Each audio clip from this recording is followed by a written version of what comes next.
And roughly 130 people die from opioid overdoses every day in the United States. But in our neighboring state of Utah, an organization is working hard to ensure anyone who wants the overdose reversal drug naloxone can access it free of charge, no questions asked. In tonight's Finding Hope, we take you to Salt Lake County Library, where program leaders say they're saving lives.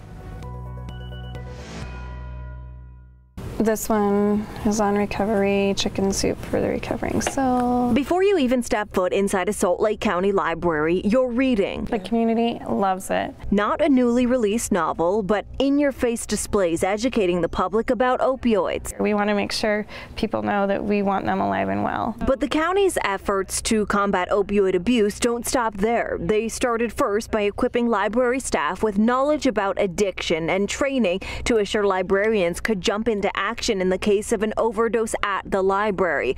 But what about after library visitors leave? In a state that ranks among the highest overdose deaths in the country came the need for increasing access to naloxone, the opioid overdose antidote.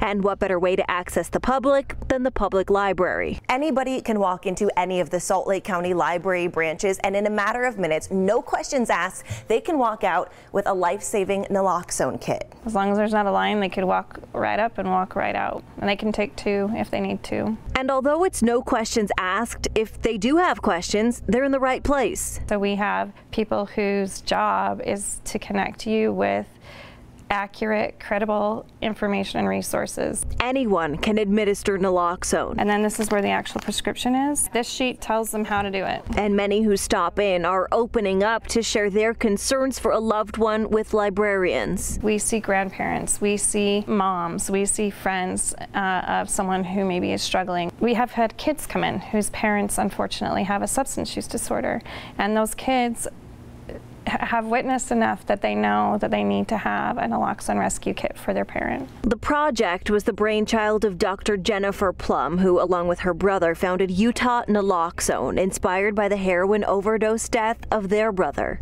We have way too many opioids out there. In the state of Utah, we fill 7,000 prescriptions for opioids every single day. We got a lot of kids. Guess what that means? Kids find this stuff. As an ER doctor at a children's hospital, Dr. Plum's seen the importance of having naloxone handy firsthand. One night I had 4 kids under 4, all overdosed on opioids from 4 different homes. So whether it's to protect children, parents, teenagers, or the homeless, those behind the program just want the chance to help before it's too late. The main priority is we just want them to have access to a life-saving tool. Now, they just implemented this program into 18 library branches last summer, and just 9 months later, only by word of mouth, they've handed out more than 1,300 of those kits just through the library system alone.